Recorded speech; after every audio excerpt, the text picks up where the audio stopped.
തോക്കിൻ്റെ പാത്തി കൊണ്ട് പോലീസുകാരൻ്റെ കൈ കഴയ്ക്കുന്നിടം വരെ കാല് കഴയ്ക്കുന്നിടം വരെ അവിടെ ഇട്ട് മർദ്ദിച്ച് ബോധം കെടുത്തിയോ അവശരാക്കിയോ പിന്നെ വാരി ഈ വാനിലേക്ക് എറിയുകയാണ്. കൈവിരലുകൾ ചുരുട്ടി പിടിച്ചിട്ട് ഈ തൊണ്ണയ്ക്ക് കുത്തിപ്പിടിക്കുക. ഒരൊറ്റ പിടുത്തത്തിൽ ശ്വാസനാളം എല്ലാം അടഞ്ഞ് ഈ കണ്ണെല്ലാം തെറിച്ച് വരും, ശ്വാസം വിടാൻ പറ്റത്തില്ല. എന്താണ് എന്ന് പറയാൻ തളർന്നു പോകും ശരീരം. അടിയന്തരാവസ്ഥ സമയത്ത് ആരെയും പിടിക്കാമല്ലോ, ഒരു വാറണ്ടും ഇല്ലാതെ പിടിക്കാം. കമ്മ്യൂണിസ്റ്റുകാരുടെ ഒരു രീതി അറിയാമല്ലോ, അവർ പോലീസുകാർക്കെതിരെ എപ്പോഴും ആക്രമിക്കുകയും തെറി വിളിക്കുകയും അവരെ ശാരീരികമായി ആക്രമിക്കുകയൊക്കെ ചെയ്യുന്ന ശൈലി പണ്ടേ ഉണ്ട്. അങ്ങനെയാണ് ശ്രീ പിണറായി വിജയനും ഒക്കെ നല്ല മർദ്ദനം കിട്ടിയിട്ടുണ്ട്, ശരിയാണ്. പക്ഷേ അത് അടിയന്തരാവസ്ഥ വിരുദ്ധ സമരം നയിച്ചതിൻ്റെ പേരിലോ ചോദ്യം ചെയ്തതിൻ്റെ പേരിലോ അല്ല എന്നുള്ള സത്യം അവർ മറച്ചു വെച്ചുകൊണ്ടാണ് ഇക്കാര്യം ചെയ്യുന്നത്. ശ്രീമതി ഇന്ദിരാഗാന്ധി ഭാരതത്തെ ഡീലിങ്ക് ചെയ്തു. പക്ഷേ സംഘം നേപ്പാൾ അതിർത്തി മുതൽ കന്യാകുമാരി വരെ റീലിങ്ക് ചെയ്തു. നമ്മുടെ ഒരു സംഘ കുടുംബത്തിലെ ഒരു പെൺകുട്ടി 11 വയസ്സേ ഉള്ളൂ. സ്കൂളിൽ പ്രസംഗ മത്സരത്തിന് അവൾ തിരഞ്ഞെടുത്ത വിഷയം, ഒരുപക്ഷെ വീട്ടിൽ നിന്നും പറഞ്ഞിട്ടും കൂടി ആയിരിക്കും, ഞാൻ പ്രധാനമന്ത്രി ആയാൽ. അത് വലിയ ഒച്ചപ്പാടുണ്ടാക്കി. കാരണം സ്കൂളിലെ സാറന്മാരും എല്ലാവരും പേടിച്ചു പോയി. കാരണം ഇനി സ്കൂൾ അടച്ചു പൂട്ടുമോ, ഇവർ ജയിലിലാവുമോ എന്നൊക്കെ പേടിച്ചു പോയി. ഈ പോലീസ് വേഷം അണിഞ്ഞ ജന്തുക്കൾ എന്ന് പറയാൻ പറ്റുമെന്ന് എനിക്കറിയില്ല, വേറെ രാക്ഷസന്മാരെന്ന് എന്തെങ്കിലും പറയാൻ, മൃഗങ്ങൾ, ക്രൂരമൃഗങ്ങൾ എന്ന് പറയേണ്ടി വരും, കടിച്ചു കുടയായിരുന്നു ചെയ്തത്. അടിയന്തരാവസ്ഥ കാലത്ത് പൂർണ്ണ തോതിലുള്ള ഒരു അധികാര ദുർവിനിയോഗം നേരത്തെ തന്നെ ഉണ്ടായിരുന്നു. അടിയന്തരാവസ്ഥ ആയപ്പോഴത്തേക്ക് അതിനൊരു അങ്ങനെ ഒരു നിയമത്തിൻ്റെ പിൻബലവും കിട്ടി. DAR ഉണ്ട്, മിസയുണ്ട്. അപ്പോൾ എല്ലായിടത്തും പോലീസിനെ വെച്ചുള്ള അടിച്ചമർത്തൽ. ഇതിനെ എങ്ങനെയാണ് നേരിടാൻ കഴിഞ്ഞത്? അല്ലെങ്കിൽ പ്രതിപക്ഷത്തിൻ്റെ ആദ്യം എനിക്ക് തോന്നുന്ന ഒരു അമ്പരപ്പായിരുന്നിരിക്കണം, പിന്നെ എങ്ങനെയാണ് ഇതിനെ നേരിടാൻ തീരുമാനിച്ചത്? എങ്ങനെയാണിത് നടന്നത്? അതിൽ ഈ അമ്പരപ്പം എന്നുള്ളത് ഒരു പ്രസക്തമായ പോയിൻ്റ് തന്നെയാണ്. കാരണം ചില രാഷ്ട്രീയ നേതാക്കളൊക്കെ ശരിക്കും ഞെട്ടി. ഈ ജൂൺ 25 തന്നെ, അതായത് അടിയന്തരാവസ്ഥ പ്രഖ്യാപിക്കുന്ന രാത്രി പൊതുജനങ്ങൾ 26 രാവിലെയാണല്ലോ അറിയുന്നത്.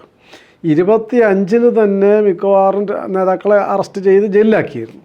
അങ്ങനെ ജയിലിലാക്കപ്പെട്ടവർ പിറ്റേ ദിവസം അടിയന്തരാവസ്ഥ പ്രഖ്യാപിക്കപ്പെട്ടു എന്നറിയുകയും കൂടി ചെയ്തപ്പോൾ അവർ പലരും ഭയപ്പെട്ടു പോയി. കരഞ്ഞവരുണ്ടെന്നാണ് നമ്മുടെ തന്നെ ഇപ്പം പരമേശ്വർജിയെപ്പോലെയും രാമപിള്ള സാറിനെ പോലെയുള്ളവർ പറഞ്ഞു കേട്ടിട്ടുണ്ട്. ജയിലിൽ കിടന്ന ഇപ്പോൾ കോഴിക്കോടുള്ള, ഞാൻ പേര് പറയുന്നില്ല കാരണം സൽപ്പേരൊക്കെ ഉള്ള ചില നേതാക്കന്മാരായിരുന്നു. ഇനി എന്നെങ്കിലും പുറത്തിറങ്ങാൻ പറ്റുമോ പരമേശ്വര എന്നൊക്കെ ചോദിച്ച അനുഭവങ്ങൾ പരമേശ്വർജി പറഞ്ഞിട്ടുണ്ട്. നമുക്കിനി ഈ പുറം ലോകം കാണാൻ കഴിയുമോ? കരഞ്ഞവരുണ്ട്, സങ്കടപ്പെട്ടവരുണ്ട്, അങ്ങനെയൊക്കെ ഉള്ളവർ ഉണ്ടായിരുന്നു. അതുകൊണ്ട് അമ്പരപ്പ് എന്നുള്ളത് സ്വാഭാവികമാണ്. പക്ഷെ പ്രതിപക്ഷത്തിൻ്റെ പ്രതിഷേധം എന്നുള്ളത് നേരത്തെ തന്നെ ഉണ്ടായിരുന്നു. ഈ അടിയന്തരാവസ്ഥ പ്രഖ്യാപിക്കുന്നതിന് മുന്നേയും അലഹബാദ് ഹൈക്കോടതി വിധി വരുന്നതിന് മുന്നേയും പ്രതിപക്ഷം രാജി ആവശ്യപ്പെടുകയും പ്രക്ഷോഭങ്ങൾ നടത്തുകയും ചെയ്തിരുന്നല്ലോ. അലഹബാദ് ഹൈക്കോടതി വിധി വന്നപ്പോൾ തൊട്ട് തന്നെ പ്രതിപക്ഷങ്ങളെല്ലാം ഐക്യപ്പെട്ട് രാജി ആവശ്യപ്പെടാൻ വേണ്ടി തീരുമാനിക്കുകയൊക്കെ ചെയ്തിരുന്നു. അപ്പോൾ അതുകൊണ്ട് അവരെ സംബന്ധിച്ച് അങ്ങനെ ഒരു മുന്നോട്ട് പോകലാണ് ഇനിയുള്ളത് എന്നുള്ളതാണ്. ശരിക്കും അമ്പരപ്പ് കോൺഗ്രസ് പാളയത്തിലുണ്ടായിരുന്നു തുടക്കത്തിൽ. ഇന്ദിരാഗാന്ധി അടക്കമുള്ളവർ ശരിക്ക് ഭയപ്പെട്ടു പോവുകയും നിരാശപ്പെടുകയും, കാരണം ഈ വിലക്ക് കൂടി വന്നു എന്നറിഞ്ഞപ്പോൾ നിരാശപ്പെടുകയൊക്കെ ചെയ്തു. പിന്നെ സഞ്ജയ് ഗാന്ധിയും ഇവരുടെ ഈ കിച്ചൺ ക്യാബിനറ്റും ഒക്കെ കൂടെ ചേർന്നിട്ടാണ് ഒരു ആത്മവിശ്വാസം ഉണ്ടാക്കി കൊടുത്തത്. നമുക്ക് അപ്പീലിന് അവകാശമുണ്ടല്ലോ, സ്വാതന്ത്ര്യവും സമയവും അനുവദിച്ചിട്ടുണ്ടല്ലോ എന്നൊക്കെ പറഞ്ഞു. അതുകൊണ്ട് രണ്ട് കൂട്ടരുടെ ഭാഗത്തു നിന്ന് അല്പാൽപ്പം ഒരു ഞെട്ടലുണ്ടായെങ്കിലും പിന്നീട് രണ്ട് കൂട്ടരും അലർട്ടാവുകയും അവരവരുടെ ഭാഗത്തു നിന്ന് വേണ്ടത് ചെയ്യാൻ തുടങ്ങുകയും ചെയ്തു. അതിൽ പ്രതിരോധത്തിൻ്റെ ദൃഷ്ടിയിൽ ആലോചിച്ചെന്നാൽ ഏതാണ്ട് കമ്മ്യൂണിസ്റ്റ് പാർട്ടി ഒഴിച്ച് മിക്കവാറും എല്ലാ പ്രതിപക്ഷ പാർട്ടികളും ചേർന്നിട്ടാണ് ലോക സംഘർഷ സമിതി എന്നൊരു വേദി ഉണ്ടാക്കി. അതെല്ലാം ഇതിനോട് ഇപ്പോൾ സോഷ്യലിസ്റ്റ് പാർട്ടികളുണ്ട്, സംഘടനാ കോൺഗ്രസ് ഉണ്ട്, ജനസംഘമാണ് അതിലെ മുഖ്യ, ഇത് ജനതാ പാർട്ടി, ഇങ്ങനെയുള്ള ബാക്കി മിക്കവാറും പ്രതിപക്ഷ കക്ഷികളെല്ലാം ഉണ്ട്. അതിൽ കമ്മ്യൂണിസ്റ്റ് പാർട്ടി ആ പ്രതിപക്ഷ കൂട്ടത്തിലില്ല. അവരൊഴിച്ച് ആണ് ബാക്കി എല്ലാവരും ചേർന്നിട്ട് ഈ ലോക സംഘർഷ സമിതി രൂപീകരിച്ചു. മൊറാർജി ദേശായി ആയിരുന്നു ആദ്യത്തെ പ്രസിഡൻറ്റ്. നാനാജി ദേശ്മുഖ്, സംഘത്തിൻ്റെ RSSൻ്റെ പ്രചാരകനായിട്ടുള്ള നാനാജി ദേശ്മുഖ് അതിൻ്റെ ജനറൽ സെക്രട്ടറിയായി. പിന്നീട് മൊറാർജിയൊക്കെ അറസ്റ്റ് ചെയ്ത് കഴിഞ്ഞ് ആദ്യം തന്നെ അറസ്റ്റ് ചെയ്തല്ലോ. അതിനെ തുടർന്ന് അശോക് മേത്ത പ്രസിഡൻറ്റും രവീന്ദ്ര വർമ്മ സെക്രട്ടറിയുമായിട്ടാണ് ദേശീയ തലത്തിൽ ഈ ലോക സംഘർഷ സമിതിയുടെ കമ്മിറ്റി രൂപീകരിച്ചത്. കേരളത്തിൽ പ്രൊഫസർ എം പി മന്മഥൻ, ഗാന്ധിയനാണ് എന്നെല്ലാവർക്കും അറിയാമല്ലോ, അദ്ദേഹമാണ് അധ്യക്ഷനായത്. രാമൻപിള്ള സാർ, കെ രാമൻപിള്ള സാറിനെയാണ് BJPയുടെ ജനസംഘത്തിൻ്റെ അന്നത്തെ സംഘടനാ സെക്രട്ടറി ആയിരുന്ന രാമൻപിള്ള സാറ് ലോക സംഘർഷ സമിതിയുടെ ജനറൽ സെക്രട്ടറിയായി നിയോഗിക്കപ്പെട്ടു.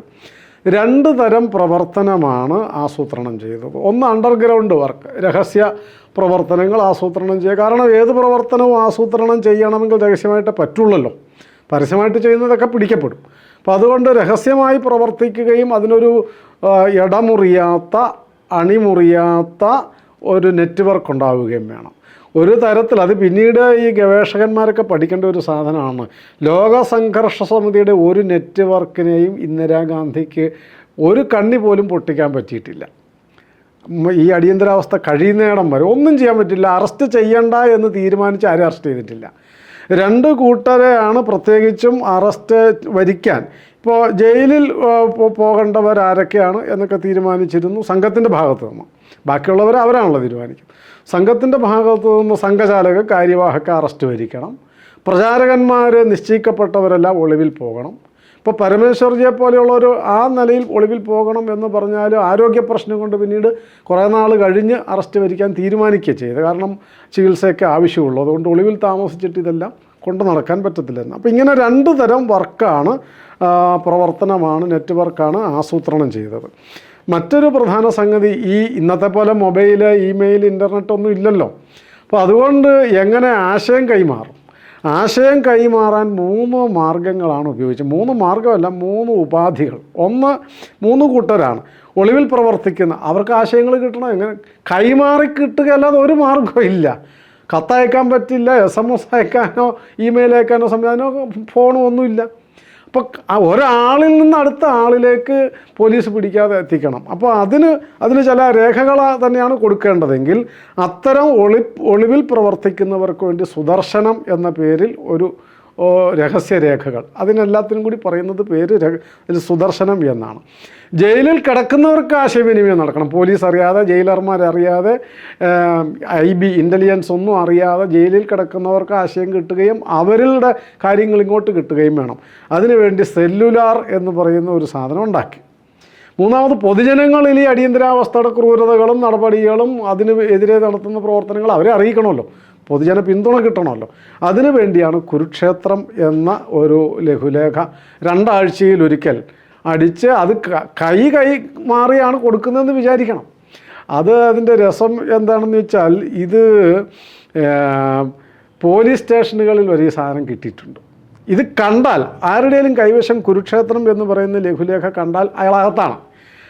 അങ്ങനെ അകത്താകാൻ സാധ്യതയുള്ള, അത് പിടിക്കേണ്ട പോലീസ് ഓഫീസർമാരുടെ വീടുകളിൽ, ഇന്ദിരാഗാന്ധിയുടെ ആഫീസ് മുറിയിൽ. ഞാനിപ്പോഴും ഓർക്കുന്നുണ്ട്, എൻ്റെ നാട്ടിലൊരു ഹെഡ് മാസ്റ്റർ എന്നെ പഠിപ്പിച്ചതാണ്. അദ്ദേഹം കോൺഗ്രസ് നേതാവായിരുന്നു. അദ്ദേഹത്തിൻ്റെ വീട്ടിലൊരു ദിവസം രാവിലെ എഴുന്നേറ്റ് ഈ സാധനം കിടക്കും. അപ്പോൾ അങ്ങനെ പേടിച്ച് ഇതുകൊണ്ട് പോലീസ് സ്റ്റേഷനിൽ പോയി SIയെ കണ്ട് ഇത് ഇങ്ങനെ കിട്ടിയാണ് എനിക്കറിയില്ല എന്നൊക്കെ, ഇതെൻ്റെ വീട്ടിലും കിട്ടിയോടൂ, താൻ വീട്ടിൽ പൊക്കോളാൻ പറഞ്ഞിട്ട് SI തിരിച്ചയച്ചു എന്നൊക്കെ പറഞ്ഞ് കേട്ടിട്ടുണ്ട്. അപ്പോൾ ഇങ്ങനെ കുരുക്ഷേത്രം എന്ന പേര് ഉപയോഗിച്ചിട്ടാണ് ഇപ്പോൾ നമ്മുടെ പബ്ലിഷിംഗ് കമ്പനി കുരുക്ഷേത്ര ബുക്സ് എന്നുള്ളത്. ഇങ്ങനെ 3 ഏജൻസികളാണ് ഉണ്ടാക്കിയത്. മലയാളത്തിൽ ഈ കുരുക്ഷേത്രം പോലെ ജനങ്ങൾക്ക് കിട്ടാനുള്ള കുരുക്ഷേത്രം പോലെ, അപ്പോൾ ഞാനീ പറഞ്ഞ ഇത് ആദ്യം ഒരു നെറ്റ്വർക്ക് ഉണ്ടാവണമല്ലോ. ആ നെറ്റ്വർക്കിൻ്റെ ഭാഗമാണിത്. മലയാളത്തിൽ കുരുക്ഷേത്രം പോലെ തന്നെ തമിഴ്നാട്ടിൽ പോരാട്ടം എന്ന പേരിൽ ഇതേ ഉദ്ദേശം കൊണ്ട്, മറാഠിയിൽ അസ്ലി സമാചാർ, ബംഗാളിയിൽ ജനസംഗ്രാം, ഹിന്ദിയിൽ ജനസംഘർഷം ലോകസംഘർഷ്, ഇംഗ്ലീഷിൽ സ്ട്രഗിൾ വോൾക്കാനോ എന്നൊക്കെ പേരുകളിലുള്ള ചില സംഗതികൾ, ഇതെല്ലാം ജനങ്ങളുടെ അരികളിലേക്ക് ഈ അടിയന്തരാവസ്ഥ വിവരങ്ങൾ എത്തിക്കുക. 2 കാര്യം, ഒന്ന് ഇന്ദിരാഗാന്ധിയുടെ ക്രൂരതകളും നടപടികളും, 2 അതിനെതിരായി നടത്തുന്ന പ്രവർത്തനങ്ങൾ എന്തൊക്കെയാണ്, ജനങ്ങൾ എങ്ങനെ വിജിലൻ്റ് ആവണം എന്നൊക്കെയുള്ള നിലയിലായിരുന്നു. പിന്നെ അവരുടെ ഉള്ളിൽ ആത്മവിശ്വാസം ഉണ്ടാക്കി കൊടുക്കേണ്ടതുണ്ടല്ലോ. ഇതുപോലെ തന്നെ അധികം ആരും ചർച്ച ചെയ്യാത്ത കാര്യങ്ങളാണ് വിദേശങ്ങളിൽ ഈ അടിയന്തരാവസ്ഥക്കെതിരായ ആശയപ്രചാരണങ്ങളും പ്രവർത്തനങ്ങളും ക്രോഡീകരിക്കാൻ വേണ്ടി പല ഏജൻസികളെ ഉണ്ടാക്കിയിരുന്നു. ആ പ്രവർത്തനങ്ങൾക്ക് നേതൃത്വം കൊടുക്കാനും ഉപദേശം കൊടുക്കാനും ഒക്കെ 3 പേരെയാണ് നിയോഗിച്ചിരുന്നത്. ഒന്ന് ഡോക്ടർ സുബ്രഹ്മണ്യ സ്വാമി, മറ്റൊന്ന് ജോർജ് ഫെർണാണ്ടസ്, മൂന്നാമതൊന്ന് രാംജത്ത് മലാനി, ഇങ്ങനെയുള്ള ചില ആൾക്കാരാണ് പ്രമുഖരായ. ബാക്കി RSS പ്രചാരകന്മാരുണ്ട്, അത് പക്ഷേ രഹസ്യമായിട്ടാണ്. ഇവരെയൊക്കെ രഹസ്യമായി ഓരോ ദിക്കിൽ നിന്നും മറ്റൊരു ദിക്കിലേക്ക് കൊണ്ടുപോകുന്നതൊക്കെ സംഘത്തിൻ്റെ മാത്രം ജോലിയാണ്. ഈ രഹസ്യപ്രവർത്തനം മുഴുവൻ കോർഡിനേറ്റ് ചെയ്യുന്നതും ക്രോഡീകരിക്കുന്നതും ആൾക്കാരെ രഹസ്യ കേന്ദ്രങ്ങളിലേക്ക് എത്തിക്കുന്നതും അവിടെ നിന്ന് എത്തേണ്ടിടത്ത് എത്തിക്കുന്ന മുഴുവൻ സംഘത്തിൻ്റെ മാത്രം പ്രവർത്തനമായിരുന്നു. ഇപ്പോൾ ഈ സുബ്രഹ്മണ്യൻ സ്വാമിയൊക്കെ പാർലമെൻറ്റിൽ വെറുതെ നാടകീയമായ ചില സമ്മേളനമൊക്കെ നടത്തിയിരുന്നു ഇന്ദിരാഗാന്ധി, പാർലമെൻറ്റ് ഉണ്ട് എന്ന് വരുത്താൻ വേണ്ടിയിട്ട്. അവിടെ കൊണ്ട് സുബ്രഹ്മണ്യൻ സ്വാമിയെ പ്രസംഗിച്ച് പുറത്തിറങ്ങിയ സുബ്രഹ്മണ്യൻ സ്വാമിയെ കാണാതെ, ഇന്ദിരാഗാന്ധിയുടെ ഈ നെറ്റ്വർക്ക് ഒന്നും കാണാതെ രക്ഷപ്പെടുത്തി കൊണ്ടുപോയ സംഭവങ്ങളൊക്കെ ഉണ്ട്. ജോർജ് ഫെർണാണ്ടസിനെ ഒരിടത്ത് ഒളിച്ച് താമസിപ്പിച്ചെടുത്ത് അദ്ദേഹം ആരോടും പറയാതെ ഇടയ്ക്ക് പുറത്തിറങ്ങി പോയപ്പോഴാണ് പോലീസ് അറസ്റ്റ് ചെയ്തത്. അപ്പോൾ അല്ലാതെ RSSൻ്റെ നിർദ്ദേശവും ഈ രഹസ്യ പ്രവർത്തനങ്ങളുടെ മുഴുവൻ നിയന്ത്രണവും കയ്യിൽ വെച്ച് ഒരൊറ്റയാളെയും പോലീസിന് പിടിക്കാൻ പറ്റിയിട്ടില്ല. വിദേശ സംഘാടനത്തിന് വേണ്ടി കുറേ അധികം പ്രവർത്തനങ്ങൾ ആസൂത്രണം ചെയ്തിരുന്നു. ഒന്ന്, ഫ്രണ്ട്സ് ഓഫ് ഇന്ത്യ സൊസൈറ്റി, അതാണ് കോമൺ. 60 രാജ്യങ്ങളിൽ അതിൻ്റെ ചെറിയ ചെറിയ ബ്രാഞ്ചുകൾ ആരംഭിച്ചു.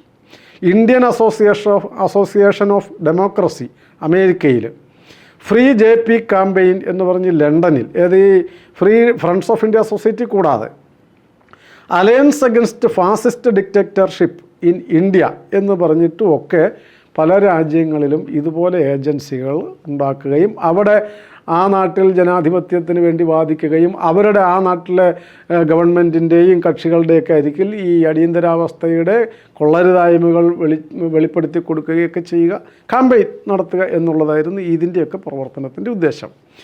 കേരളത്തിൽ ഈ പ്രവർത്തനം ഏറ്റെടുക്കേണ്ടത്, കാരണം പ്രബലമായ പാർട്ടി കമ്മ്യൂണിസ്റ്റ് പാർട്ടിയാണല്ലോ, CPM ആണല്ലോ.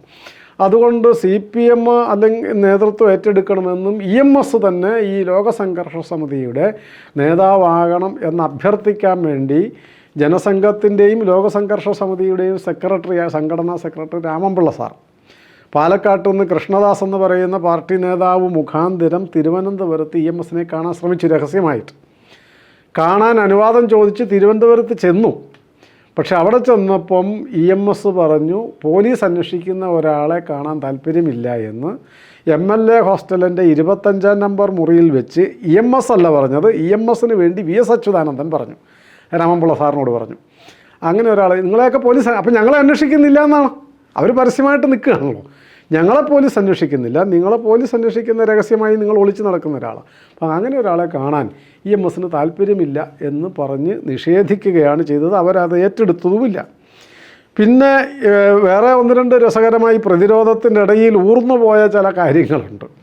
ഇടതുപക്ഷ ഏകോപന സമിതി കൺവീനർ അപ്പോൾ ആ സമയത്ത് MP വീരേന്ദ്രകുമാറാണ്. അദ്ദേഹം ജൂൺ 25-നാണല്ലോ അടിയന്തരാവസ്ഥ പറയുക, 27-ാം തീയതി മുങ്ങിയതാണ്.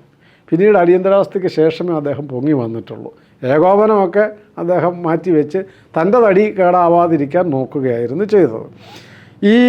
ഇതിൻ്റെ രഹസ്യയോഗം, ഈ ലോകസംഘർഷ സമിതിയുടെ രഹസ്യയോഗം ആദ്യം ഗുരുവായൂരിൽ ചേർന്ന് ജൂലൈ 10-ാം തീയതി. അതിനുശേഷം ഒക്ടോബർ 5-ാം തീയതി തമിഴ്നാട്ടിൽ, അപ്പോൾ പിരിച്ചുവിട്ടിട്ടില്ല, ആ സമയത്തേക്ക് പിരിച്ചുവിട്ടോന്ന് സംശയമുണ്ട്, അല്ലെങ്കിലും തെരഞ്ഞെടുപ്പൊന്നും ആയിട്ടില്ലല്ലോ. അപ്പോൾ അവിടെ ആണ് കുറച്ചൊരു സ്വാതന്ത്ര്യമുള്ളത്. തമിഴ്നാട്ടിലാണ് ഒക്ടോബർ 5-ാം തീയതി തമിഴ്നാട്ടിലാണ് ലോകസംഘർഷ സമിതി കേരളത്തിൻ്റെ ടീം മീറ്റിംഗ് കൂടിയത് അവിടെയാണ്. അവിടെ വെച്ചാണ് രാമൻപിള്ള സാറിനെ ഈ സംഘടനാ സെക്രട്ടറി ആയിട്ട് നിയോഗിക്കുന്നത്. അതിനുശേഷം നവംബർ 8-ാം തീയതി കൊല്ലത്ത് വെച്ചിട്ട് വീണ്ടും ഈ ലോകസംഘർഷ സമിതിയുടെ രഹസ്യയോഗം കൂടുകയും അവിടെ വെച്ചാണ് പ്രൊഫസർ MP മന്മഥൻ എന്ന ഗാന്ധിയനെ ഇതിൻ്റെ അധ്യക്ഷനായിട്ട് അദ്ദേഹം സമ്മതിച്ചു. 2 നിബന്ധനയാണ് മന്മഥൻ സാറ് വെച്ചത്. ഒന്ന്, ഇതിനെതിരായ സമരം 100% അഹിംസാ സമരമായിരിക്കണം. അദ്ദേഹം ഗാന്ധിയനാണെന്നറിയാമല്ലോ. ഏതെങ്കിലും സന്ദർഭവശാൽ ഒരു പോലീസുകാരന് നേരെ ഒരു തരി മണ്ണെങ്കിലും ഇട്ടു എന്നറിഞ്ഞാൽ, അല്ലെങ്കിൽ എവിടെയെങ്കിലും ഒരു സംഘർഷത്തിൻ്റെ ലാഞ്ചനയെങ്കിലും ഉണ്ട് എന്നറിഞ്ഞെന്നാൽ അധ്യക്ഷൻ എന്നുള്ള നിലയ്ക്ക് ഏകപക്ഷീയമായിട്ട് ഈ സംഘർഷ സമിതി പിരിച്ചുവിടാനും സമരം നിർത്തിവെക്കാനും എനിക്ക് അധികാരമുണ്ടായിരിക്കും. അത് ഉറപ്പു തരാമെങ്കിൽ ഞാൻ അധ്യക്ഷസ്ഥാനം സംഘത്തിൻ്റെ ഭാഗത്തു നിന്നാണല്ലോ ഇത് കൊടുക്കേണ്ടത്. ലോകസംഘർഷ സമിതിയുടെ ഭാഗത്തു നിന്ന് സംഘത്തിൻ്റെ 100% അങ്ങയുടെ നിബന്ധന അംഗീകരിച്ചു. അങ്ങനെയാണ് ഒരു വെറുതെ പോലും ഒരാളെ കയ്യോങ്ങാൻ പോലും പാടില്ല എന്നുള്ള നിലയിലായിരുന്നു ഈ സമരം നടത്തിയിരുന്നത്. അതുകൊണ്ടായിരിക്കും ഒരുപക്ഷെ ക്രൂരമായ മർദ്ദനം, അത് ഞാൻ വഴിയെ പറയാം. പിന്നെ അതുപോലെ തന്നെ ലോകസംഘർഷ സമിതിയിൽ ഉണ്ടായിരുന്ന ഒരു സംഘടനയാണ് സംഘടനാ കോൺഗ്രസ്. ഇന്ദിരയുമായിട്ട് തെറ്റിപ്പിരിഞ്ഞ സംഘടന കോൺഗ്രസ് ഓർഗനൈസേഷൻ എന്നുള്ളത്. അതിൻ്റെ നേതാവ് ഇവിടെ കെ ശങ്കരനാരായണനായിരുന്നു. അദ്ദേഹം ആദ്യം ഇതിൻ്റെ കൂടെയൊക്കെ വന്നെങ്കിലും പിന്നീട് തടി രക്ഷപ്പെടുത്താൻ നല്ലത് ഇന്ദിരയുടെ കൂടെ നിൽക്കുകയെന്ന് മനസ്സിലാക്കുകയും അവരുടെ കൂട്ടത്തിലേക്ക് തിരിച്ചു പോവുകയും ചെയ്തു. CG ജനാർദ്ദനൻ എന്ന് പറയുന്ന നേതാവ് ഈ രഹസ്യ യോഗത്തിൽ പറഞ്ഞു 3000 പേരെ ഞങ്ങൾ പങ്കെടുപ്പിക്കും സമരത്തിന്. 3 പേര് പോലും വന്നോന്ന് സംശയമാണ്. പിന്നെ അദ്ദേഹത്തിനെ കാണാതെയായി. പിന്നെ അദ്ദേഹം ഒരിക്കലും വന്നിട്ടില്ല, പ്രത്യക്ഷപ്പെട്ടിട്ടില്ല. സമരത്തിന് മുമ്പ് കേരളത്തിലെ പ്രതിപക്ഷ കക്ഷികളെല്ലാം കൂടെ ചേർന്നിട്ട് ഈ നെറ്റ്വർക്ക് ഉണ്ടാക്കുന്നതിന് മുമ്പ് 25-ാം തീയതി അടിയന്തരാവസ്ഥ പ്രഖ്യാപിക്കുന്നു. പിന്നീട് പെട്ടെന്നൊരു പ്രതിഷേധമൊക്കെ നടക്കുമല്ലോ, എന്താ നടക്കാൻ പോകുന്നതെന്ന് അറിയാത്തതുകൊണ്ട് ജൂലൈ 9, 10, 11 തീയതികളിലാണ് എല്ലാ പ്രതിപക്ഷ കക്ഷികളും കൂടി ചേർന്നിട്ട് അവരവരുടെ സ്വന്തം നിലയ്ക്കും അല്ലാതെയും പ്രകടനങ്ങളൊക്കെ നടത്തി. അങ്ങനെ പ്രകടനവും പ്രതിഷേധ പ്രകടനമൊക്കെ നടത്തി. ആ പ്രകടനത്തിലൊക്കെയാണ് AK ഗോപാലൻ, AKG, EMS ഒക്കെ അറസ്റ്റ് ചെയ്യപ്പെട്ടത്. AKG ഉണ്ട്, EMS ഉണ്ട്, O രാജഗോപാലുണ്ട്, KM George, R Balakrishna Pillai, K Sankaranarayanan, Arangil Sreedharan ഒക്കെ അറസ്റ്റ് ചെയ്യപ്പെട്ട് ജയിലിലായി. അപ്പോൾ ആ ജയിലിലായ കൂട്ടത്തിൽ അങ്ങനെ അറസ്റ്റ് ചെയ്ത് ജയിലിൽ കിടന്നു. ആ ജയിലിൽ കിടന്ന സമയത്ത് EMS ഇടയ്ക്ക് കുറച്ച് ദിവസം അവരകത്ത് കിടന്നല്ലോ. ആ സമയത്ത് പറഞ്ഞു O രാജഗോപാലിനോട് പറഞ്ഞു, അല്ല നമ്മൾ ഇതിനകത്തും ചില സമരങ്ങളൊക്കെ നടത്തണ്ടേ. അപ്പം രാജേട്ടൻ ചോദിച്ചു, അല്ല എന്തും പറഞ്ഞപ്പോൾ ഇതിനകത്ത് എന്ത് ചെയ്യാൻ? അല്ല നമ്മൾ രാഷ്ട്രീയ തടവുകാരല്ലോ, നമുക്ക് A ക്ലാസ് അംഗീകാരം കിട്ടണം, അപ്പോൾ കട്ടിൽ കിട്ടും. അപ്പോൾ ഈ കട്ടിലിനും കിടക്കും വേണ്ടി സമരം ചെയ്യണമെന്ന് പറഞ്ഞ് സമരം നടത്തിയ ആളാണ് അത് ജയിലിനുള്ളിൽ. അതാണ് EMS വേണമെങ്കിൽ അല്ലെ കമ്മ്യൂണിസ്റ്റ് പാർട്ടി അടിയന്തരാവസ്ഥയ്ക്കെതിരെ ചെയ്തു എന്ന് പറയാവുന്ന സമരം ഞങ്ങൾക്ക് കിടക്ക വേണം എന്ന് പറഞ്ഞിട്ടുള്ള ഒരു സമരമായിരുന്നു. പക്ഷെ പിന്നീട് ഈ 11-ാം തീയതി ജൂലൈ 11 പ്രകടനത്തിനും അതിനുശേഷം അതിനു മുമ്പും അതിന് ശേഷമൊക്കെയുള്ള അറസ്റ്റിനും ശേഷം AKGയും EMS, KM George, R Balakrishna Pillai, K Sankaranarayanan ഇവരൊക്കെ മാപ്പെഴുതി കൊടുത്ത് പുറത്തു വന്നു. അവർ ജയിലിൽ പിന്നീട് കിടക്കേണ്ടി വന്നിട്ടില്ല. കമ്മ്യൂണിസ്റ്റുകാർ ഈ ഞങ്ങളാണ് ഇതൊക്കെ ചെയ്തത് എന്ന് പറഞ്ഞെന്നാൽ 2 ചോദ്യത്തിന് ഉത്തരം അവർ പറയേണ്ടതുണ്ട്. ഒന്ന്, അവർ നടത്തിയ ഈ 10, 11, 9, 10, 11 പ്രതിഷേധ പ്രകടനമല്ല, സമരം അടിയന്തരാവസ്ഥക്കെതിരായി പ്രഖ്യാപിച്ച് അവർ നടത്തിയ സമരം ഏതാണ്? ഒരെണ്ണം കാണിച്ചു തരാൻ അവർ ബാധ്യസ്ഥരാണ്. 2, അങ്ങനെയെങ്കിൽ ഈ പറയുന്ന നേതാക്കന്മാരൊക്കെ എങ്ങനെയാണ് പുറത്ത് ജീവിച്ചത്? ഇവരിതിനെതിരായി സമരം നടത്തിക്കൊണ്ട് ഇന്ദിരാഗാന്ധി അവരെ അഴിച്ചു വിട്ടു എന്ന് വിചാരിക്കണമോ? അതിന് 2 ഉത്തരം കിട്ടണം. ഇവരൊക്കെ എങ്ങനെയാണ് പുറത്തു വന്നത് എന്നുള്ളത് അറിയേണ്ടതുണ്ട്. പിന്നെ മറ്റൊന്ന്, ഇപ്പം പിണറായിക്ക് മർദ്ദനം കിട്ടി. അത് പക്ഷേ അടിയന്തരാവസ്ഥക്കെതിരെ നടത്തിയ പ്രത്യക്ഷ സമരത്തിൻ്റെ പേരിലല്ല. അടിയന്തരാവസ്ഥ സമയത്ത് ആരെയും പിടിക്കാമല്ലോ, ഒരു വാറണ്ടും ഇല്ലാതെ പിടിക്കാം. കമ്മ്യൂണിസ്റ്റുകാരുടെ ഒരു രീതി അറിയാമല്ലോ, അവർ പോലീസുകാർക്കെതിരെ എപ്പോഴും ആക്രമിക്കുകയും തെറി വിളിക്കുകയും അവരെ ശാരീരികമായി ആക്രമിക്കുകയൊക്കെ ചെയ്യുന്ന ശൈലി പണ്ടേ ഉണ്ട്. അപ്പോൾ ആ സമയത്തൊക്കെ ഉള്ള വൈരാഗ്യം നിലനിൽക്കുന്ന സമയത്താണ് അടിയന്തരാവസ്ഥ കിട്ടിയത്. അപ്പോൾ പോലീസുകാർക്ക്, അവിടെ ഉണ്ടായിരുന്ന പോലീസ് ഓഫീസർമാർക്ക് ഇവരെ വിളിച്ച തെറിക്കും ഇവരെ ആക്രമിച്ചതിനുമൊക്കെ വൈരാഗ്യം തീർക്കാൻ കിട്ടിയ സുവർണം ആരും ചോദിക്കുകയല്ലോ. അങ്ങനെയാണ് ശ്രീ പിണറായി വിജയനും ഒക്കെ നല്ല മർദ്ദനം കിട്ടിയിട്ടുണ്ട്, ശരിയാണ്. പക്ഷേ അത് അടിയന്തരാവസ്ഥ വിരുദ്ധ സമരം നയിച്ചതിൻ്റെ പേരിലോ ചോദ്യം ചെയ്തതിൻ്റെ പേരിലോ അല്ല എന്നുള്ള സത്യം അവർ മറച്ചു വെച്ചുകൊണ്ടാണ് ഈ കാര്യം ചെയ്യുന്നത്. ഇതിനിടയിൽ മാപ്പെഴുതി പുറത്തു വന്ന ശങ്കരനാരായണനും KM ജോർജും ബാലകൃഷ്ണപിള്ളയും പിന്നെ കേരളത്തിൽ മന്ത്രിമാരായി മാറി. ഏത് അവർ അടിയന്തരാവസ്ഥയ്ക്കെതിരാണ് ഭയങ്കര സംഭവം എന്നൊക്കെ പറഞ്ഞു അവിടെ അകത്ത് കടന്നൊരാഴ്ച കഴിഞ്ഞ് തിരിച്ചു വന്നിട്ട് ഈ മാപ്പെഴുതി പുറത്തിറങ്ങി വന്നു എന്ന് മാത്രമല്ല, നേരെ അധികാരപ്പെട്ടവരുടെ ശരിക്കും കാല് നക്കിയവർ അവരൊക്കെയാണ്. ഈ ജയിലിൽ നിന്ന് പുറത്തു വന്ന നേതാക്കന്മാരാണ് കാൽനക്കികൾ എന്ന് വിശേഷിപ്പിക്കപ്പെടാൻ അർഹതയുള്ളവരുണ്ടെങ്കിൽ അടിയന്തരാവസ്ഥ കാലത്ത് ജയിലിൽ നിന്ന് പുറത്ത് ഇറങ്ങി വന്ന് സ്വസ്ഥമായി സുഖമായി ജീവിച്ചവരാണ്. അവർ പണ്ടും ബ്രിട്ടീഷുകാരുടെ കാൽനക്കികളാണ്, പിന്നീട് അവർ ഫാസിസ്റ്റുകളുടെ കാൽനക്കികളായി ജീവിച്ചവരാണ്. അത് മറച്ചു വെക്കാനാണ് അവർ മറ്റുള്ളവരെ ഈ ആക്ഷേപം ഉന്നയിക്കുന്നത്. ഏതായാലും ഈ പറയുന്ന തരത്തിൽ നെറ്റ്വർക്കുകളൊക്കെ നടന്നു. ഒരു ചോദ്യത്തിന് ഉത്തരം മുഴച്ചു നിൽക്കേണ്ടതുണ്ട്. ജൂലൈ 11 ശേഷം ഇടതുമുന്നണിയിലെ ഏതെങ്കിലും ഒരു പാർട്ടിയോ ഇടതുമുന്നണിയോ നടത്തിയ സമരം ഏതാണ്? അടിയന്തരാവസ്ഥയിൽ നടത്തിയ സമരം ഏതാണ്?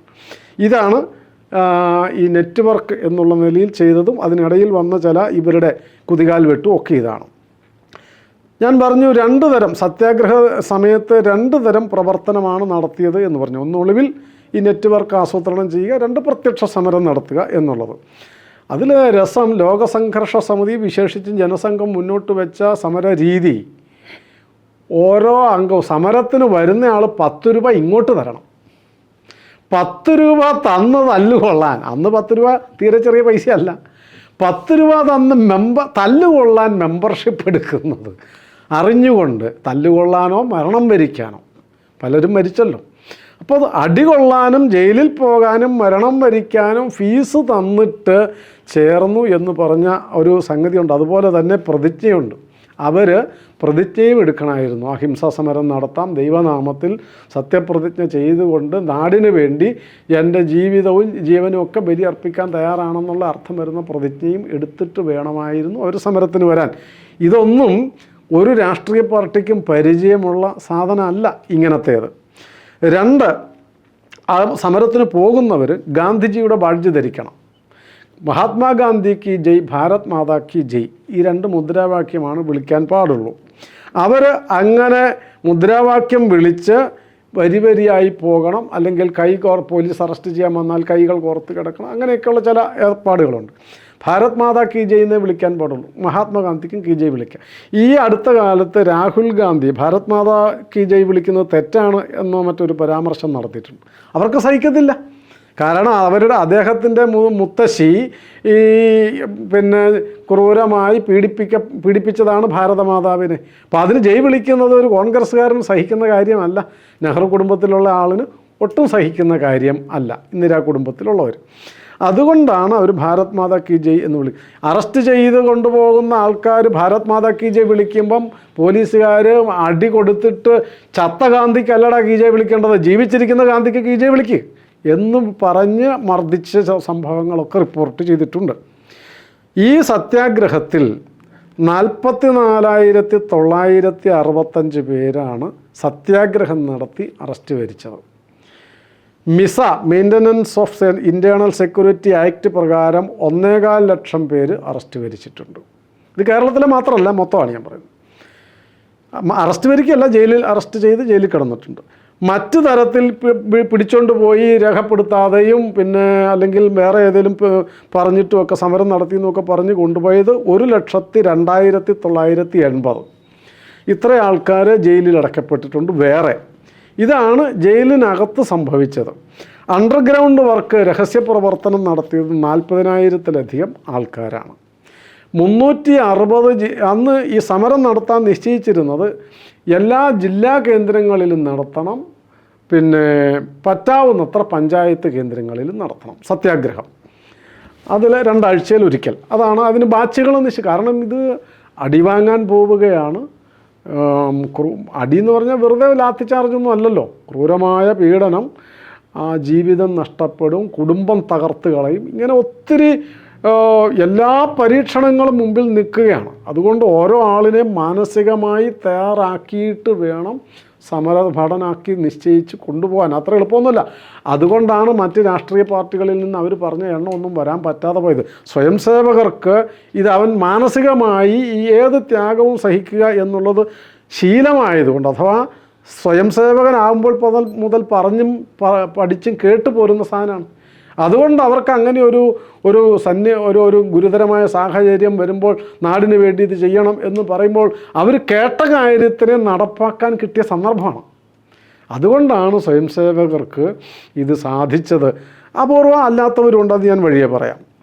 ഈ 360 ജില്ലകളിൽ 316 ജില്ലകൾ കളക്ട്രേറ്റിൻ്റെ മുൻപിലും സമരം നടത്തി.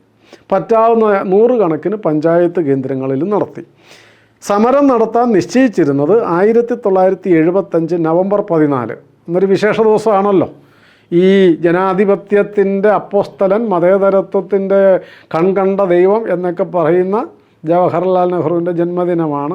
അന്ന് തുടങ്ങി റിപ്പബ്ലിക് ദിനം 76 ജനുവരി 26 വരെയാണ് ഈ പറഞ്ഞ പ്രത്യേക സമരം നടത്താൻ നിശ്ചയിച്ചത്. ഇതിൽ ഈ സമരത്തിൽ എടുത്തു പറയേണ്ട ചില പ്രത്യേക കാര്യങ്ങളുണ്ട്. ഒന്ന്, അതിൽ സ്ത്രീകളുടെയും പെൺകുട്ടികളുടെയും പങ്ക്. നമ്മുടെ ഒരു സംഘകുടുംബത്തിലെ ഒരു പെൺകുട്ടി 11 വയസ്സേ ഉള്ളൂ. സ്കൂളിൽ പ്രസംഗ മത്സരത്തിന് അവൾ തിരഞ്ഞെടുത്ത വിഷയം, ഒരുപക്ഷെ വീട്ടിൽ നിന്നും പറഞ്ഞിട്ടും കൂടി ആയിരിക്കും, ഞാൻ പ്രധാനമന്ത്രി ആയാൽ. അത് വലിയ ഒച്ചപ്പാടുണ്ടാക്കി. കാരണം സ്കൂളിലെ സാറന്മാരും എല്ലാവരും പേടിച്ചു പോയി. കാരണം ഇനി സ്കൂൾ അടച്ചു പൂട്ടുമോ, ഇവർ ജയിലിലാവുമോ എന്നൊക്കെ പേടിച്ചു പോയി.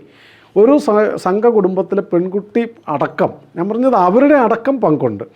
അതുപോലെ ഈ രഹസ്യ വിവരങ്ങൾ കൈമാറുന്നതിൽ ഏറ്റവും പ്രധാനപ്പെട്ട വോളണ്ടിയർ ആയത് പെൺകുട്ടികളും അമ്മമാരുമാണ്. അവർക്ക് ചില സൗകര്യങ്ങളുണ്ട്. പെട്ടെന്ന് പോലീസുകാർ വഴിയെ വെച്ച് പിടിച്ചിട്ട് അങ്ങനെ അങ്ങ് പോകത്തില്ല.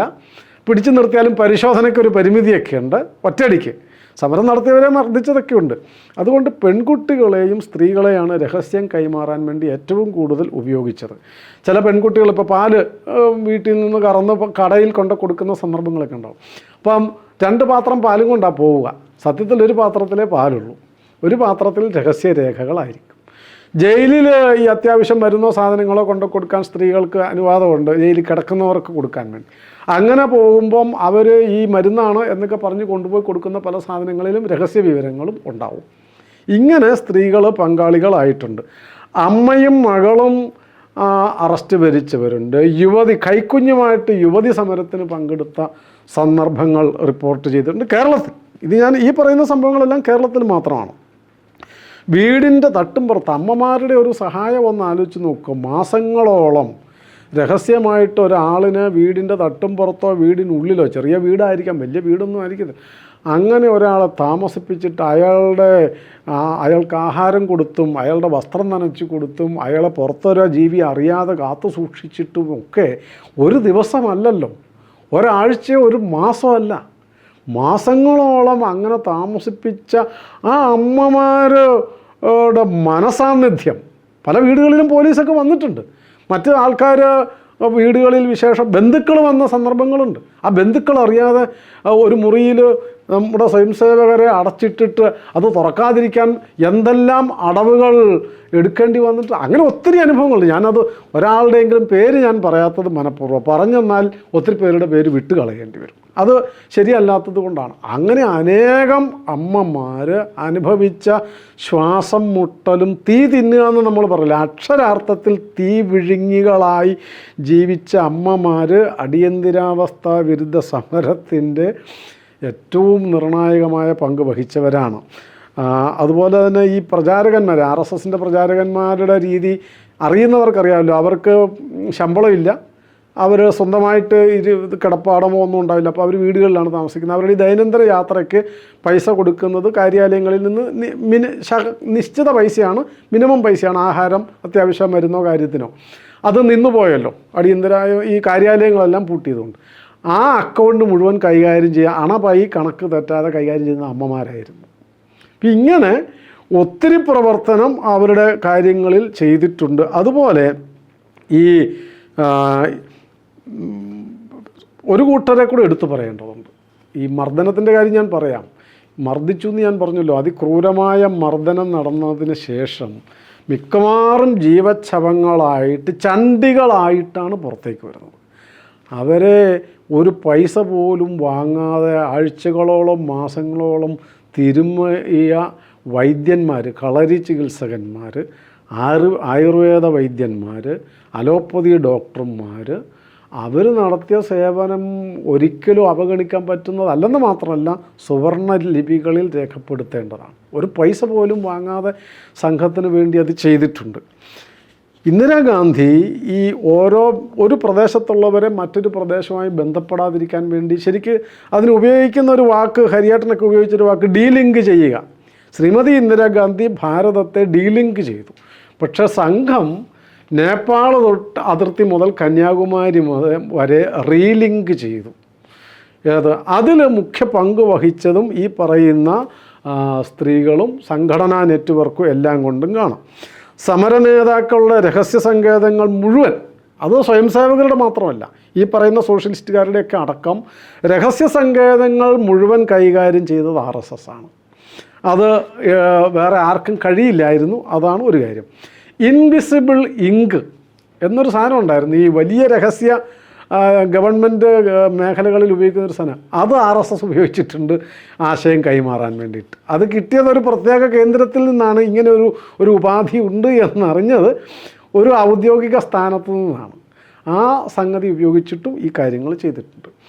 മർദ്ദനത്തെ സംബന്ധിച്ച് മുഴുവൻ ഭാരതത്തിലെയും മർദ്ദനമുണ്ട്. അത് മുഴുവൻ പറയാൻ പോയാൽ നമുക്ക് ചരിത്രം എവിടെ അവസാനിപ്പിക്കാൻ പറ്റില്ല. കേരളത്തിലെ മാത്രം മർദ്ദനത്തിൻ്റെ രീതി പറഞ്ഞാൽ അത് തടങ്കൽ പാളയങ്ങളുണ്ട്. 2-3 തരമുണ്ട്, ഞാൻ പറയാം. ഒന്ന്, ഈ പ്രധാനപ്പെട്ട തടങ്കൽ പാളയങ്ങൾ കേരളത്തിലേത്. 1 തിരുവനന്തപുരത്ത് ശാസ്തമംഗലം, 2 കോട്ടയത്ത് നാഗമ്പടം, 3 എറണാകുളത്ത് ഇടപ്പള്ളി, 4 തൃശ്ശൂർ പോലീസ് ക്ലബിൻ്റെ ഊട്ടുപുര, പോലീസ് ക്ലബ്ബ് മുഴുവൻ ഉപയോഗിച്ചിട്ടുണ്ട്, ഊട്ടുപുര.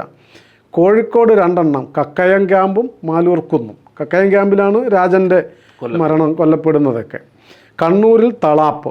ഇതായിരുന്നു പ്രധാന തടങ്കൽ പാളയങ്ങൾ. ഇതുകൂടാതെ 4 മൈനർ കേന്ദ്രങ്ങളും ഉണ്ടായിരുന്നു. അത് കോഴിക്കോട് ഉണ്ടായിരുന്നു 1-2 എണ്ണം, ആലപ്പുഴയിലും പാലക്കാടും ഒക്കെ ആയിട്ട് മൈനർ കേന്ദ്രങ്ങളും ഉണ്ടായിരുന്നു.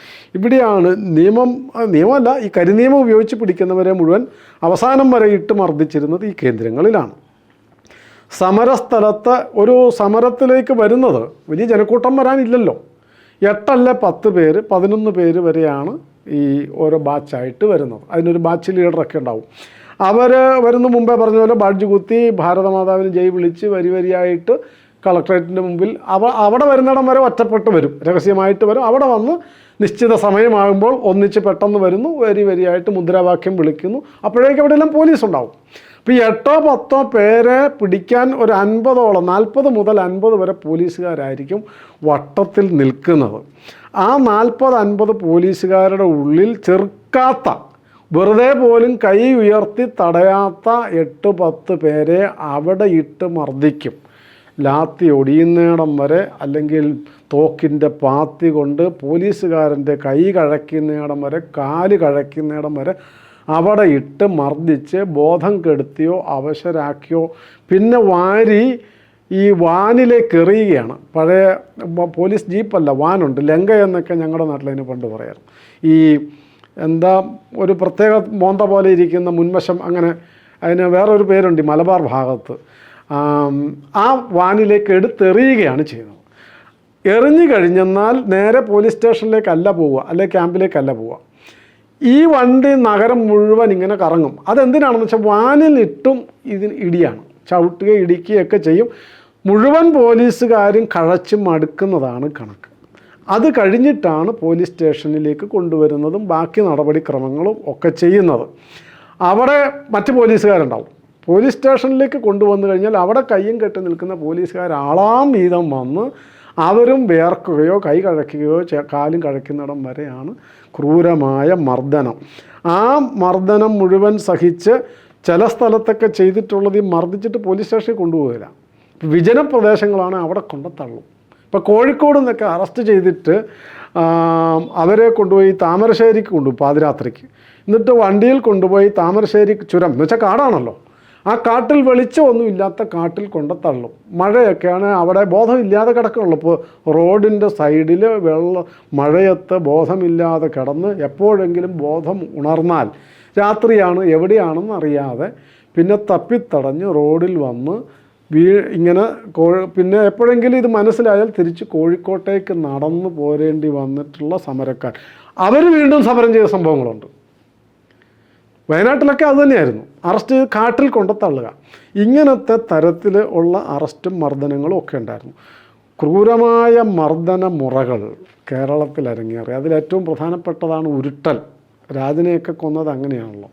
ഉരുട്ടൽ എന്ന് പറഞ്ഞെന്നാൽ ഈ സമരക്കാരനെ കൊണ്ടുപോയി പോലീസ് സ്റ്റേഷനിൽ കൊണ്ടുപോയിട്ട് ഒരു ബെഞ്ചിൽ കിടത്തും. ബെഞ്ചിൻ്റെ അറ്റം കഴിഞ്ഞിട്ടാണ് തല കിടക്കുക. എന്നുവെച്ചാൽ തല തൂങ്ങിക്കിടക്കണം അടിയിലേക്ക്. ബാക്കി കാലിൻ്റെ 2 പെരുവിരലും തമ്മിൽ കെട്ടും ചരട് കൊണ്ട്. പിന്നെ ബാക്കി കാലുകൊണ്ട് ഈ ഉടുത്തിരിക്കുന്ന തുണി എന്തെങ്കിലും ഉണ്ടെങ്കിൽ അത് തന്നെ അഴിച്ചിട്ടാണ് കെട്ടുക. കൈകൾ ബെഞ്ചിൻ്റെ അടിയിലേക്ക് കൂട്ടിക്കെട്ടും. അങ്ങനെ മലർത്തി കിടത്തിയിട്ട് 2 പോലീസുകാർ ഉലക്ക ഈ അര തൊട്ട് പാദം വരെ ബലമായി അമർത്തി പിടിച്ച് ഉരുട്ട അങ്ങനെ വെറുതെ അങ്ങനെ ആക്കുമല്ല. ബലമായി ഇങ്ങനെ ഓരോ അണുവിലും അമർത്തിയാണ് ഇതാക്കുന്നത്. ബലം പോരാ എന്ന് കണ്ടു നിൽക്കുന്ന ഓഫീസർക്ക് തോന്നിയാൽ വേറെ 2 പോലീസുകാരോട് ആ ഒലക്കയുടെ മുകളിൽ കയറി ഇരിക്കാനോ ചവിട്ടിപ്പിടിക്കാനോ പറയും.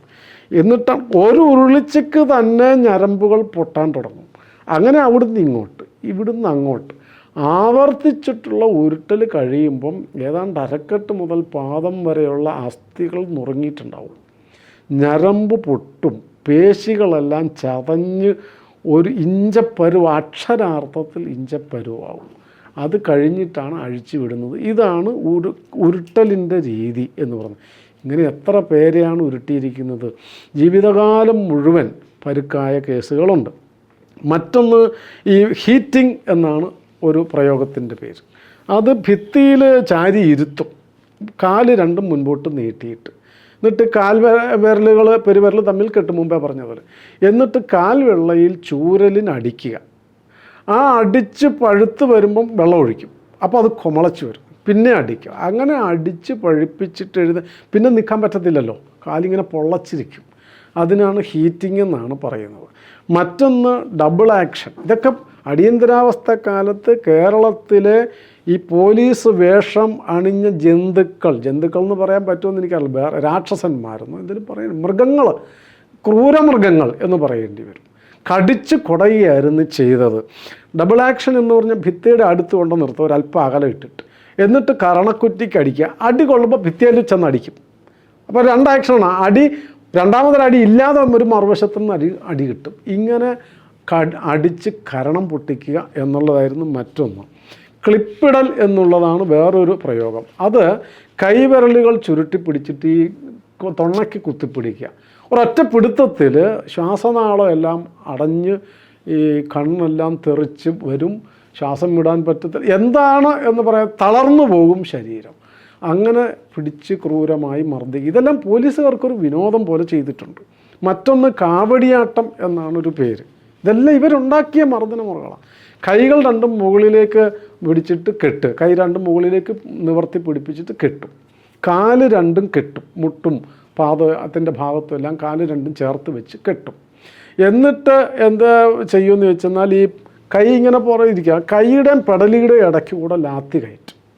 അപ്പോൾ ഏതാണ്ട് ഇതിങ്ങനെ തൂങ്ങി നിൽക്കുന്നത് പോലെ വരും.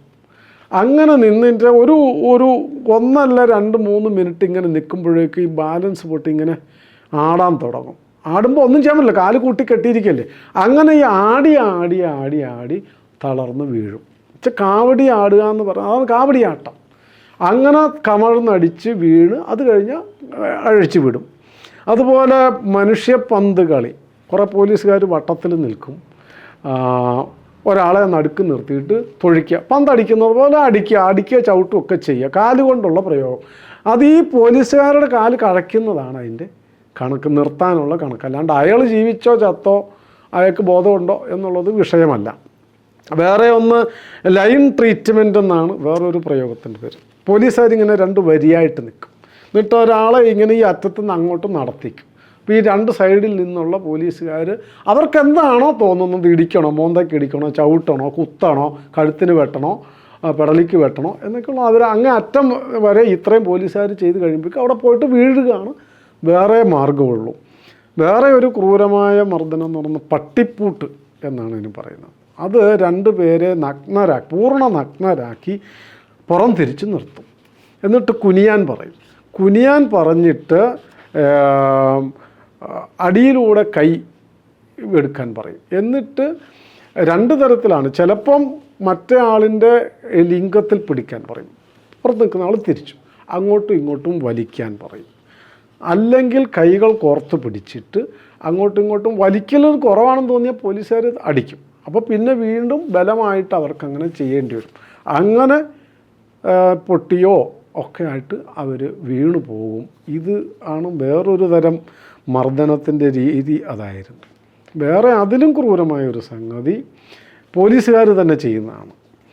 ലിംഗം പിടിച്ച്, അതായത് ഒരാളിപ്പോൾ ബോധം കെട്ട് കിടക്കുകയാണെങ്കിൽ പോലീസിൻ്റെ സെല്ലിൻ്റെ ഒരു മൂലയിൽ നിന്ന് നഗ്നനാക്കി കിടത്തിയിരിക്കുകയായിരിക്കും, പൂർണ്ണ നഗ്നൻ. ലിംഗം പിടിച്ചിട്ട് ആ ആളിനെ വലിക്കും, ഒരു ഉടൽ മുഴുവൻ ഇപ്പോൾ 60-70 കിലോ തൂക്കമുള്ള ഒരാളിനെ ഈ ലിംഗത്തിൽ പിടിച്ച് വലിച്ചു മാറ്റുക എന്ന് പറയുമ്പം ഒന്ന് ആലോചിച്ച് നോക്കിയാൽ നമുക്ക് സങ്കല്പിക്കാൻ കഴിയുമോ? അതുപോലെ നഗ്നരാക്കി നിർത്തിയിട്ട് മേശപ്പുറത്ത് മനുഷ്യലിംഗം എടുത്ത് വെച്ചിട്ട് അതിൽ ഉരുൾത്തടി കൊണ്ടോ ചൂരൽ കൊണ്ടോ അടിക്കുക, ലിംഗത്തിനുള്ളിൽ ഈർക്കിലി കയറ്റുക, ഇതൊക്കെ ഇന്ദിരാഗാന്ധിയുടെ ജനാധിപത്യ സംരക്ഷണമാണെന്ന് നമ്മൾ അറിയണം. ഇവിടെ എന്തോ നല്ല കാര്യം നടന്നു എന്നൊക്കെ ചില നേതാക്കന്മാരൊക്കെ പറയുമ്പം, ഭരണം നന്നാക്കി രാജ്യം നന്നാക്കി എന്ന് പറയുമ്പം ഇതൊക്കെയാണ് അവർ ചെയ്തത് എന്ന്, ഇതൊന്നും ഭരണാധികാരികൾ അറിയാതെയാണ് ചെയ്തതെന്ന് പറയാൻ പറ്റില്ലല്ലോ. ഇങ്ങനെ ചെയ്തിട്ടുണ്ട്.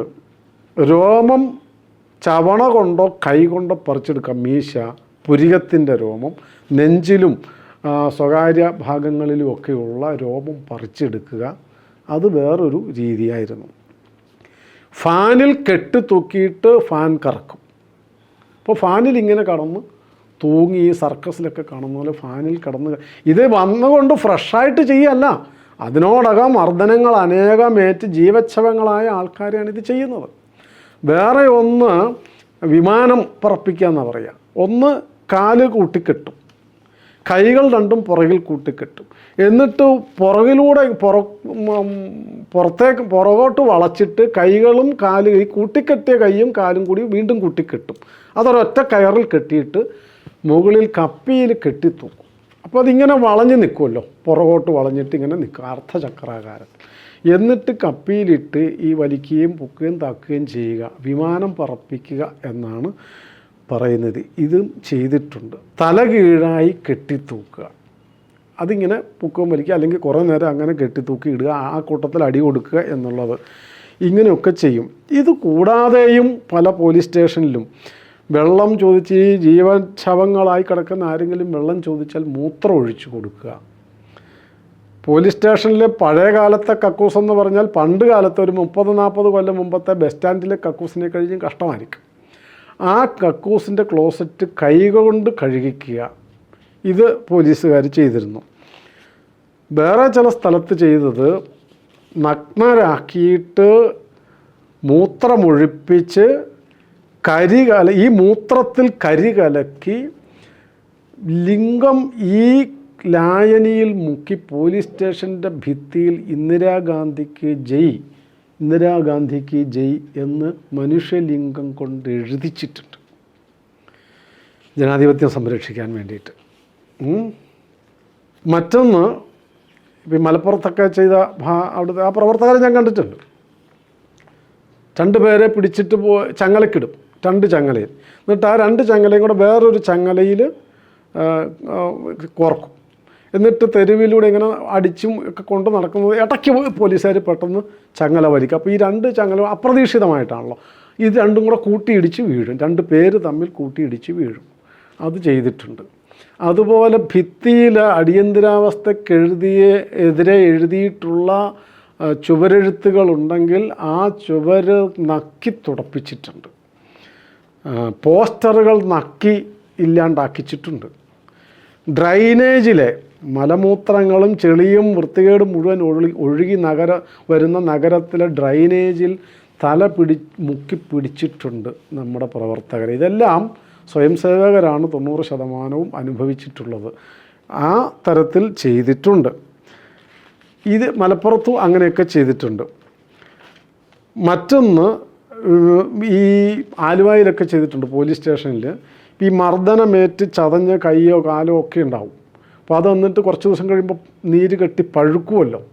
ആ പഴുത്ത വിരൽ മേശപ്പുറത്ത് വെച്ചിട്ട് റൂൾത്തടി വെച്ചിട്ട് അമർത്തും. അപ്പോൾ അതിങ്ങനെ വിരലിങ്ങനെ വീർത്ത് വരും, പഴുപ്പും ചലവും എല്ലാം കൂടെ നിൽക്കല്ലേ, അതിങ്ങനെ ഉരുട്ടി വിരലിൻ്റെ അറ്റത്തേക്ക് കൊണ്ടുവന്ന് ടപ്പേന്ന് പൊട്ടിയിട്ട് ഈ ചോരയും ചലവും എല്ലാം കൂടെ തെറിച്ച് കൈവിരൽ പൊട്ടിച്ചിട്ടുണ്ട് പോലീസുകാർ. ഇതും നമ്മുടെ സ്വയംസേവകർ, സംഘത്തിൻ്റെ സ്വയംസേവകർ അനുഭവിച്ചിട്ടുള്ളതാണ്. അതുപോലെ ഈ പോലീസ് സ്റ്റേഷനിൽ ചെല്ലുമ്പോൾ വെറുതെ നിൽക്കുമ്പോൾ പോലീസുകാർ ചെയ്യുന്നത് മുലക്കണ്ണ് പിടിച്ചിട്ടിങ്ങനെ ഞെരടുക, ശക്തിയിൽ ഞെരടി അവസാനം ആ മുലക്കണ്ണ് പൊട്ടി ചോര വരും. അത് കഴിഞ്ഞാൽ അത് പിന്നെ കുറേ നാളത്തേക്ക് വിങ്ങി വീർത്ത് ഭയങ്കര വിങ്ങലായിരിക്കും വേദന. അങ്ങനെ ചെയ്യിച്ചിട്ടുണ്ട് ചെയ്തിട്ടുണ്ട് പോലീസുകാർ. ഈ തരത്തിൽ എണ്ണിയാൽ പറയാത്ത മർദ്ദനമുറകൾ അനുഭവിച്ചിട്ടുണ്ട് 90% സ്വയം സേവനം ചെയ്തു. ഇത് കൂടാതെ മർദ്ദനം ക്രൂരമായി ഏറ്റവരിപ്പം നക്സലൈറ്റുകൾ എന്ന് ആരെയെങ്കിലും തോന്നിയാൽ അവരൊക്കെ ഇതുപോലത്തെ മർദ്ദനത്തിന് വിധേയരായിട്ടുണ്ട്. അങ്ങനെയാണല്ലോ രാജൻ കൊല്ലപ്പെടുന്നത്. അതുപോലെ ജനതാ പാർട്ടിക്കാരും സോഷ്യലിസ്റ്റ് പാർട്ടിക്കാരും ഒക്കെ എണ്ണത്തിൽ കുറവാണെങ്കിലും അവരും ഇതേപോലത്തെ മർദ്ദനങ്ങൾക്ക് ഇരയായിട്ടുണ്ട്. ഞാനീ പറഞ്ഞതൊക്കെ ഇത് അനുഭവിച്ചവർ സ്വയം പറഞ്ഞ് രേഖപ്പെടുത്തി വച്ചിരിക്കുന്നതാണ്. വെറുതെ ഒരു ജയിലിൽ കിടക്കാത്തവർ സ്വാതന്ത്ര്യ സമരം നടത്തിയെന്നും അതുപോലെ അടിയന്തരാവസ്ഥയ്ക്ക് ജയിലിൽ കിടക്കാത്തവർ ജയിലിൽ കിടന്നൊന്നും പറയുന്നത് പോലെ അല്ല. ആ അനുഭവിച്ചവർ ഇന്നും ജീവിച്ചിരിക്കുന്നുണ്ട്. അതും ഞാൻ പേര് പറയാത്ത എനിക്ക് നേരിട്ട് അറിയാവുന്നവരൊക്കെ ഒത്തിരി പേരുണ്ട്. പക്ഷെ പറഞ്ഞാൽ പറയാത്തവരുടെ പേരുകൾ നമ്മൾ ഒഴിവാക്കിയെന്ന് വരും. അതുകൊണ്ടാണ്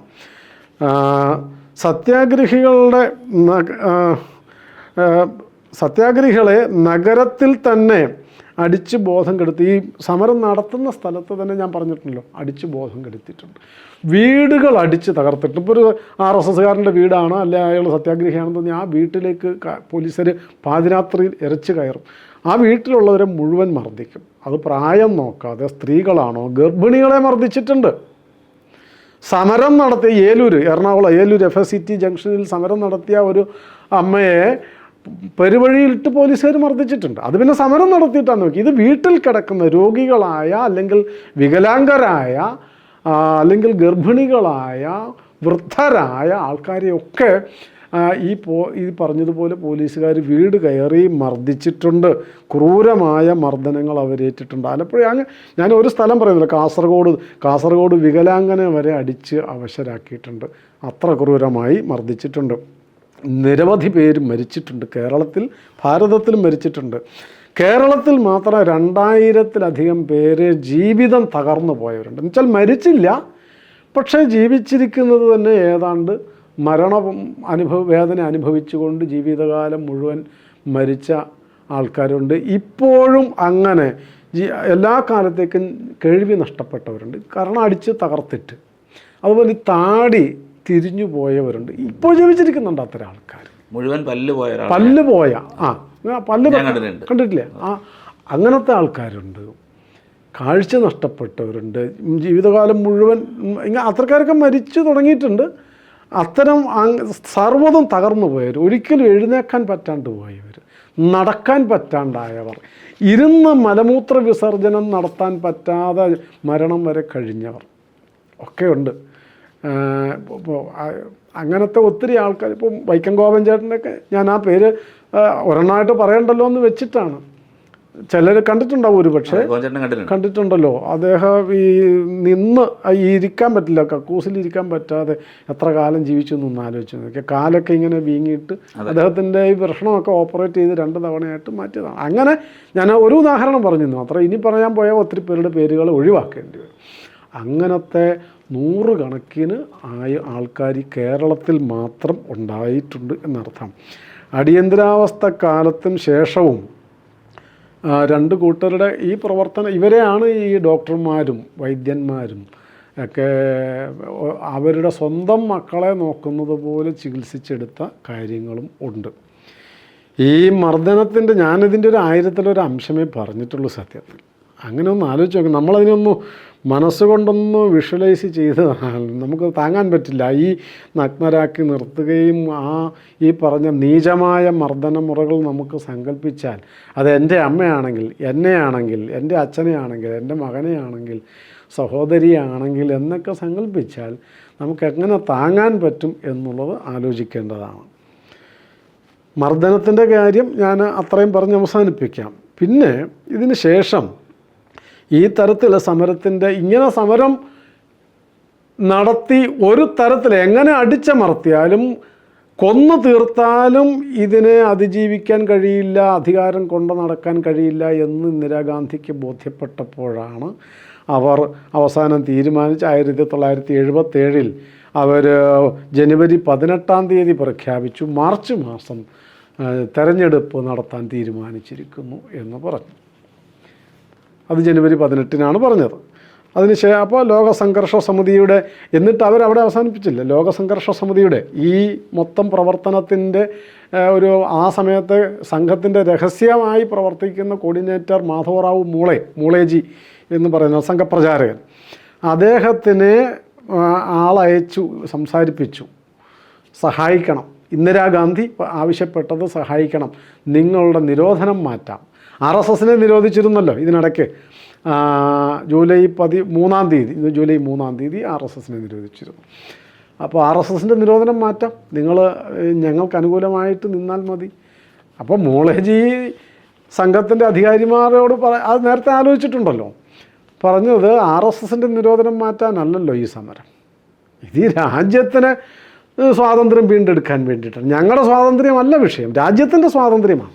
അതുകൊണ്ട് നിങ്ങളുടെ സഹായമോ സഹാനുഭൂതിയോ ഒന്നും ഞങ്ങൾക്ക് ആവശ്യമില്ല, നിങ്ങൾ നിങ്ങളുടെ പണിയെടുക്കുക, ഞങ്ങൾ ഞങ്ങളുടെ പണിയെടുത്തുകൊള്ളാം എന്ന് പറഞ്ഞ് അവരെ തിരിച്ചയക്കുകയാണ് ചെയ്തിട്ടുള്ളത്, പുച്ഛിച്ച് തള്ളുകയാണ് ചെയ്തിട്ടുള്ളത്. പിന്നീടാണ് മാർച്ച് 16 മുതൽ 20 വരെയുള്ള തീയതികളിൽ തെരഞ്ഞെടുപ്പ് നടത്തുകയും ഇന്ദിരാഗാന്ധി തൂത്തെറിയപ്പെടുകയും മൊറാർജി ദേശായി പ്രധാനമന്ത്രിയാവുന്നു, അടിയന്തരാവസ്ഥ പിൻവലിക്കുന്നു.